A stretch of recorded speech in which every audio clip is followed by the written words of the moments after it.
అండి అందరూ ఎలా ఉన్నారు బాగున్నారా? ఇక్కడ రాజస్థాన్‌లోని అందరూ ఆల్మోస్ట్ 2 టైమ్సే తింటారండి. అది కూడా మార్నింగ్ 11 అప్పుడు అండ్ ఈవినింగ్ 7-8 అప్పుడు అలా తింటుంటారు. మీరు అనుకోవచ్చు 11 అప్పుడు తింటే ఎర్లీ మార్నింగ్ మనకు ఆకలేస్తదిగా అనేసి.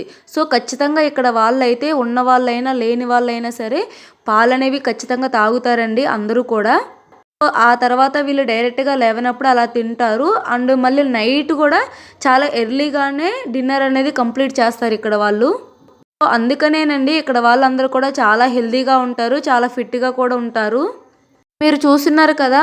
ఈ ఆంటీ గారైతే మక్కీ రోటీ అండి. అదే మొక్కజొన్న రోటీ అయితే ప్రిపేర్ చేస్తున్నారు ఇలా కట్టెల పొయ్యి మీద. ఊర్లోని ఆల్మోస్ట్ అందరూ కూడా ఇలా కట్టెల పొయ్యి మీదే వండుతా ఉంటారు. మీరు చూస్తున్నారు కదా! ఈ పిడకలు. వీటిని యూజ్ చేసి ఇక్కడ వాళ్ళైతే రాజస్థాన్ స్పెషల్ బాటీలైతే ప్రిపేర్ చేస్తారండి. వీటిల మీద పెట్టి బాటీలనైతే కాలుస్తారు. చాలా బావుంటాయి. Thank you for watching. Subscribe for more video.